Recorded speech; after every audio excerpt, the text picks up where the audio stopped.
B'devozzjoni, entużjażmu u qima, mijiet ta' Kattoliċi li jgħixu Malta u jitħattu bl-ilsien Spanjol inġemgħu fil-Knisja dedikata lil Madonna ta' Loreto fi Gwardamanġa biex jiċċelebraw Ħadd il-Palm.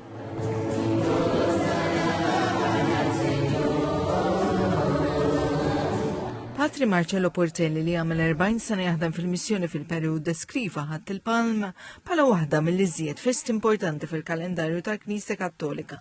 Għalli 5 tim biss qabel passjoni l-mewt tiegħu, Ġesu li kien konxju mill-esperjenza li kien se jġarrab daħal Ġerusalemm b'mod trionfali. Kien nies li kienu li bdew f'Ċawspulu u jgħidulu Osanna bin David, 5 tiem wara bdejdu salbuh.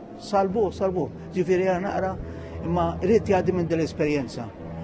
Ma TVM News ġeddet memorji personali nostalġiċi fil-Peru fej qal il-proċessjonijiet kienu jkunu animati u msejsa fuq il-verżjoni biblika tal-ġrajiet kif seħħew nhar Ħadd il-Palm, bis-sem tal-ħmir fil-proċessjonijiet. Minnhom niftakar, kont qiegħed farroċċa u l-ħmar kien jaqaf fil-bieb u jien ninżel u nibdew iċ-ċerimonja. Anki tfal huma protagonisti fiċ-ċelebrazzjoni reliġjuża li bil-lingwa nattiva tagħhom isejħula Domingo de Ramos. My family who is far away of me, I can feel it here on Malta when I come here.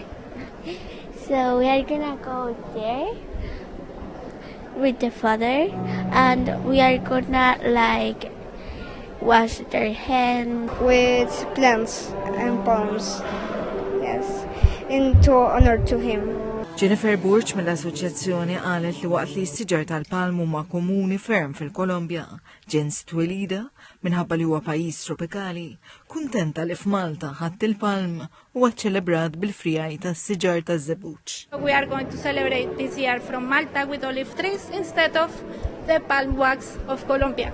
So we did this with the olive